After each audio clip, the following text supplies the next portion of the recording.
जय हिंद दोस्तों, स्वागत है आपका एक जबरदस्त से वीडियो में। और अभी पूरे भारत में बच्चों के मन में तहलका मचा हुआ है सीटी को लेकर। तो ये वीडियो में मैं आपको कंप्लीट बताने वाला हूं कि सीटी क्या है और साथ में सीटी कब से अप्लाई होने वाला है, क्या एसएससी अब आपकी रहेगी या खत्म हो जाएगी, क्या रेलवे होगा या खत्म हो जाएगा, क्या यहाँ पर बैंकिंग होगी या खत्म हो जाएगा, सीटी अप्लाई होगा तो कब से होगा, सीटी के रूल्स रेगुलेशंस क्या है, सीटी में वैकेंसी का स्तर क्या है, पेपर देने का तरीका क्या है, यानी ये कंप्लीट इंफॉर्मेशन जो है ये आपको इस वीडियो में मिलने वाली है। इसलिए फटाफट वीडियो को लाइक कर दीजिए, चैनल को सब्सक्राइब कर दीजिए और वीडियो को मेरे भाई लास्ट तक देखिए क्योंकि बहुत ही इंफॉर्मेटिव न्यूज है मेरे भाई। सबसे पहले बात करते हैं तो सीटी का जो गठन था एक तरीके से 2020 में शुरू कर दिया गया था। इसकी जो चर्चा है वो 2021 से स्टार्ट हो चुकी थी और कमिटी इसके ऊपर बैठ चुकी थी। ठीक है, सीटी जो है वो कॉमन एलिजिबिलिटी टेस्ट है, यानी पूरे भारत में एक ऐसा कॉमन पेपर करवाया जाए जिससे जितने भी सरकारी एग्जाम्स हैं उनकी भर्ती को बहाली किया जा सके। इस एग्जाम को कंडक्ट करेगी मेरे भाई एनआरए, नेशनल रिक्रूटमेंट एजेंसी। यहाँ पे अगर हम बात करते हैं तो ये इस समय सबसे ज्यादा चर्चा में क्यों है, क्योंकि दैनिक भास्कर के पेपर में 11 तारीख को यानी 11 सितंबर 2023 को एक छोटा सा आर्टिकल आया और उसके अंदर यहाँ पर यह लिखा गया मेरे भाई कि अगले साल ग्रुप बी और ग्रुप सी पदों के लिए कॉमन टेस्ट होगा। इससे बच्चों के मन में काफी ज्यादा संदेह हो गया कि क्या होगा, कैसे होगा, क्योंकि 2024 का जो एसएससी का कैलेंडर है वो अभी तक नहीं आया है। तो एक वो शक पर ये मोहर डालने के बराबर वाली बात हो जाती है। तो सबसे पहले अभी हम आपको बताते हैं, थोड़ा इसका हम जिस्ट देते हैं, यहाँ पर हम आपको समझाते हैं। अभी राइट नाउ भारत में यहाँ पर क्या हो रहा है, तो आपके सभी अलग अलग कमीशन हैं। जैसे एसएससी स्टाफ सिलेक्शन कमीशन एक अलग है, बैंकिंग का आईबीपीएस का कमीशन मेरे भाई अलग है, रेलवे का अलग हो गया। हर यहाँ पर अगर हम बात करते हैं एसएससी में तो 10वीं लेवल पर अलग परीक्षा होती है, 12वीं लेवल पर अलग होती है, ग्रेजुएशन लेवल पर अलग होती है। इसके अलावा कई सारे से छोटे छोटे एग्जाम्स भी होते हैं, जैसे आईबीएससीआई हो गया, कई ऐसे स्टेट एग्जाम भी होते हैं। अब इसके कारण क्या होता है, सरकार के ऊपर काफ़ी ज़्यादा प्रेशर हो जाता है। साल भर कोई ना कोई पेपर हमारा चलता ही रहता है और बच्चों को भी इसमें काफ़ी ज़्यादा नुकसान होता है। कई ऐसे वैकेंसी से वो वंचित रह जाते हैं जिसके बारे में उन्हें पता भी नहीं होता, जो अगर वो फॉर्म भर सकते थे और अगर वो पेपर देते तो शायद वो सेलेक्ट भी हो जाते हैं। तो कई ऐसे हिडन वैकेंसीज भी होते हैं जो आते हैं, बच्चों को भी पता नहीं चल पाता। तो इन सभी चीज़ों को कैंसल आउट करके एक यूनिफॉर्मिटी लाने की कोशिश की गई है और वो है मेरे भाई सीटी का पेपर। एनआरए एक एजेंसी है जो यहाँ पर इस पेपर को कंडक्ट करेगी। सीटी का जो पेपर होगा वो 10वीं लेवल पर होगा, 12वीं लेवल पर होगा, ग्रेजुएशन लेवल पर होगा। यानी आपको एसएससी का अलग से पेपर नहीं देना है, बैंकिंग का अलग से नहीं देना है और बाकी कोई भी अलग से पेपर नहीं देना है। आपको सिर्फ और सिर्फ मेरे भाई एक सीईटी का पेपर देना है। जो सीईटी का सिलेबस होगा वो आपको एक कॉमन डिसाइड किया जाएगा, एक ही तरह का सिलेबस होगा यहाँ पर जिसको पढ़कर हर बच्चा पेपर दे पाएगा। अभी यहाँ पर ये होता है कि नॉर्थ वाले पार्ट में जैसे यूपी, बिहार, हरियाणा में, राजस्थान में, यहाँ पर जो स्टेट एग्जाम के भी पेपर होते हैं उनका सिलेबस लगभग एसएससी के पैटर्न से मेल खाता है। लेकिन अगर आप कर्नाटक या अगर आप केरला की बात करें तो उनके जो स्टेट एग्जाम के पेपर होते हैं उनका जो सिलेबस है वो काफ़ी डिफरेंट हो जाता है। इससे बच्चों को तैयारी करने में भी काफ़ी सारी मुश्किलें होती हैं, सही एक रिसोर्स, सही एक साधन वहाँ पर नहीं मिल पाता है। इसीलिए सीटी लाने की जो है यहाँ पर एक पहल की गई कि सरकार भी 10 बार अलग अलग पेपर करवाने में बिजी ना होकर यहाँ पर जो है एक कॉमन पेपर करवाए जिससे बच्चों को काफ़ी ज़्यादा बेनिफिट हो पाए। क्योंकि कई ऐसे एग्जाम्स हैं, घोषणा हो जाती है सरकार की तरफ से वैकेंसी की, पेपर भी हो जाता है, लेकिन अब तक फाइनिंग ज्वाइनिंग लेटर नहीं आया है जिसके वजह से उनको काफी प्रॉब्लम होती है। तो सरकार ने निश्चय किया कि हम सीईटी का पेपर एक कंडक्ट करवाएंगे। 3 लेवल पर होगा, जो कि 10वीं लेवल पर, 12वीं लेवल पर, ग्रेजुएशन लेवल पर है।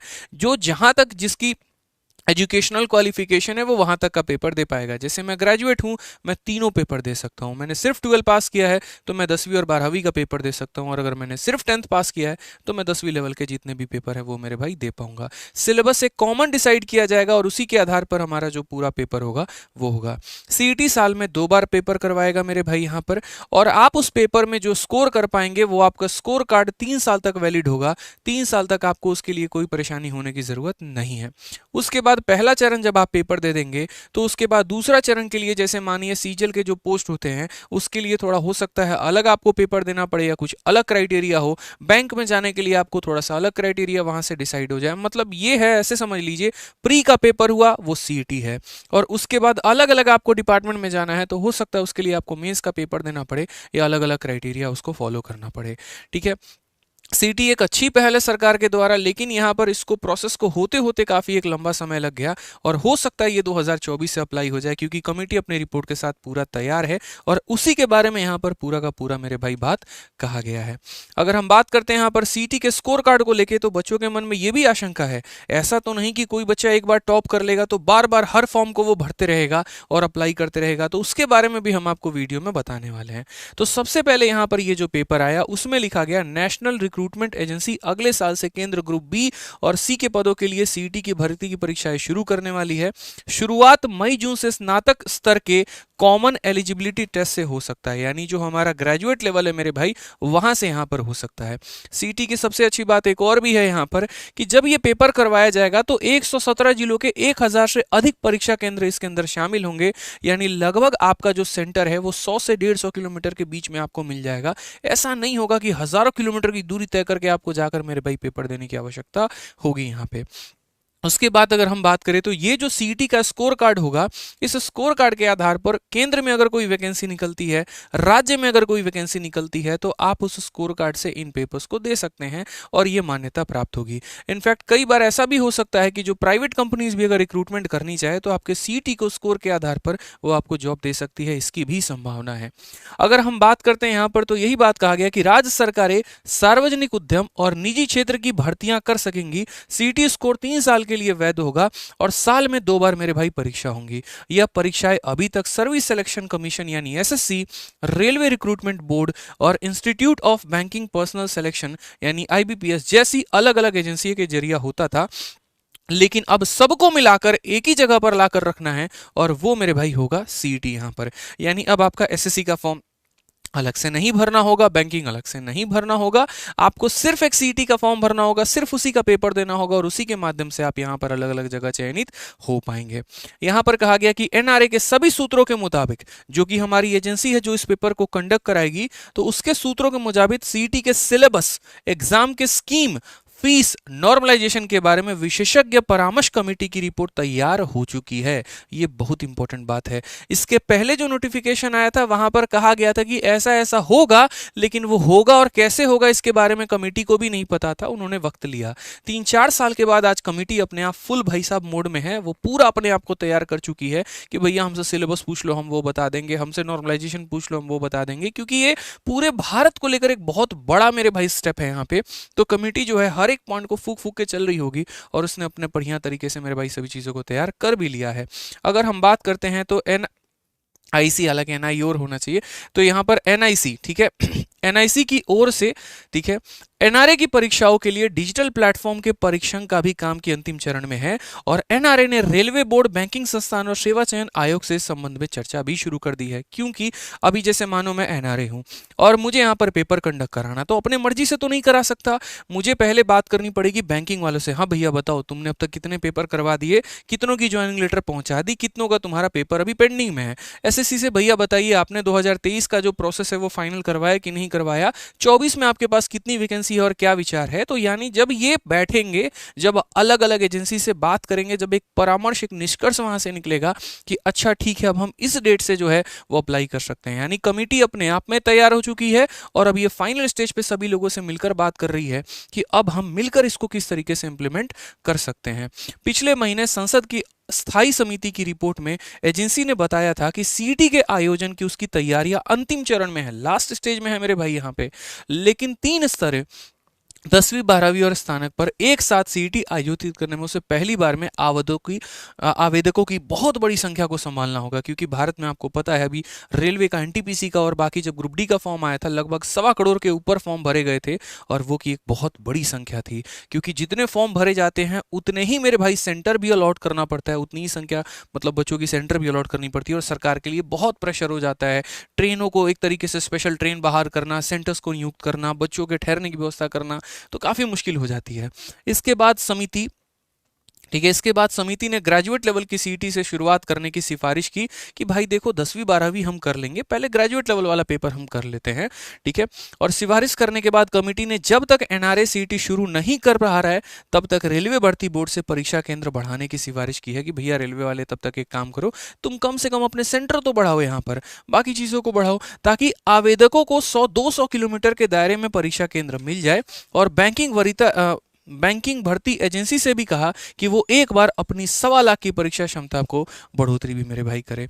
इसी तरीके से यहाँ पर कहा गया कि एनआरए के एक वरिष्ठ अधिकारी के अनुसार सभी अलग अलग एजेंसी 50 से अधिक परीक्षा आयोजित कराती हैं, जो कि मैंने पहले भी कहा है कि यार लगभग एक अगर कमीशन की हम बात करें तो काफ़ी सारे हमारे अलग अलग पेपर हो जाते हैं। ठीक है। उसको यहाँ पर इन्होंने कहा कि नोटिफिकेशन से लेकर चयन प्रक्रिया में 12 से 18 महीने लग जाते हैं। अगर आप एसएससी की ही बात करो, जब तक नोटिफिकेशन आता है और जब तक हाथ में ज्वाइनिंग आ जाता है 1.5-2 साल तो बड़े प्यार से मोहब्बत से निकल जाते हैं। एक कॉमन टेस्ट से यह गैप कम हो सकता है। ठीक है। अगर एक ही बार हम पेपर करवा दे, बच्चों को बार बार भागना नहीं पड़ेगा, एक पर्टिकुलर टेस्ट से ही सभी चीज़ें क्या हो जाएंगी मेरे भाई, सेम हो जाएंगी।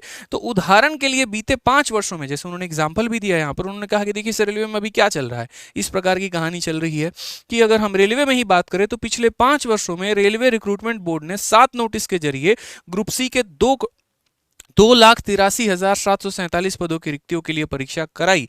मतलब इतने पोस्ट उनके पास थे। इसमें से 1,43,034 पदों की भर्ती भी हुई है और 1,40,713 पदों की जो प्रक्रिया है वो अलग अलग चरणों में अभी भी होना बाकी है। मतलब भाई 50% तो हो गया, 50% ऑन द वे है। इनके बेचारों के हाथ में तो ज्वाइनिंग लेटर पहुंचा ही नहीं।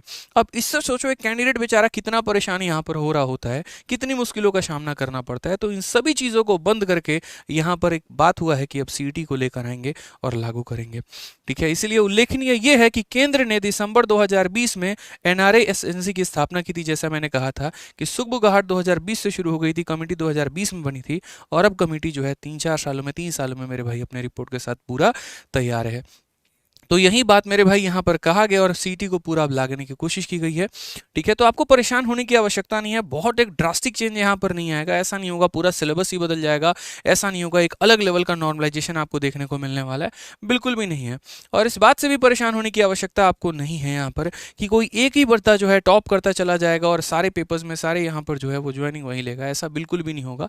ठीक है। आपको बिल्कुल भी परेशान होने की जरूरत नहीं है। जो आप पढ़ रहे हैं बस आप उसी तरीके से मेरे भाई पढ़ाई करिए। सरकार जो भी ऐसा अगर कदम उठाएगी तो आपके हित में ही उठाएगी, क्योंकि वो सिर्फ आप पे अप्लाई नहीं होगा, वो होगा तो पूरे भारत में होगा, हर बच्चे पर वो अप्लाई होगा और ये एक अपने आप में बड़ी बात होगी। तो उम्मीद करता हूं कि इस वीडियो के माध्यम से जो हमने आपके सारे डाउट्स क्लियर किए हैं, एक एक पॉइंट हमने बताए, इसके अलावा भी अगर आपको कोई डाउट रहता है तो कमेंट बॉक्स में जरूर दे दीजिएगा और वीडियो को लाइक और चैनल को सब्सक्राइब जरूर करिए अगर आप मेरी जानकारी से संतुष्ट हुए हो तो। ठीक है। बहुत बहुत धन्यवाद।